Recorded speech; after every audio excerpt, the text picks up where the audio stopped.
The moment the priest splashed holy water, the man screamed in pain and collapsed. Everything went silent. But just as the priest began chanting again, something inside the man snapped. His body shook, and he broke free from his restraints. Within seconds, he leapt forward and grabbed the priest's neck tightly, choking him.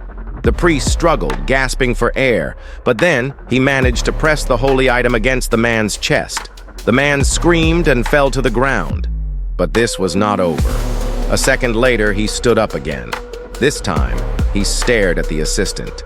With a terrifying roar, he jumped on him like a beast, forcing him to the floor and vomiting a thick stream of black water onto him.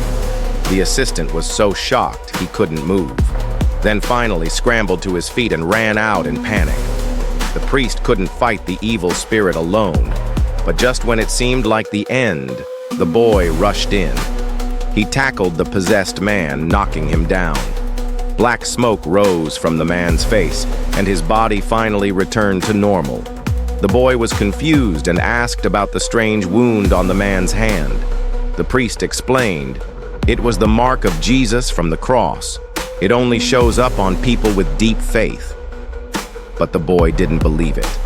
Suddenly, a whisper filled the room again. "Kill him! Kill him!" The boy's eyes changed, like something was taking control. The priest quickly said a prayer, and the boy snapped out of it. But the danger wasn't over. The possessed man was actually just a puppet controlled by a dark sorcerer.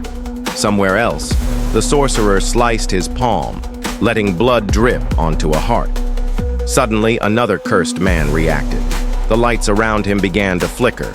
A ghostly figure chased him through the halls. Then the sorcerer stabbed the heart. The man screamed and collapsed, vomiting black blood. He died instantly. The sorcerer took the heart and offered it as a sacrifice to gain eternal life. He was also the one who caused the boy's father's death. Now the boy joined the priest as his new helper. Their next target was a possessed girl. The boy held her down as the priest poured holy water into her mouth. She screamed and coughed up black blood. For a moment she stopped, but then stared back at them with a cruel smile. She floated into the air and was slammed down hard. The boy tried to help but got slammed against the wall.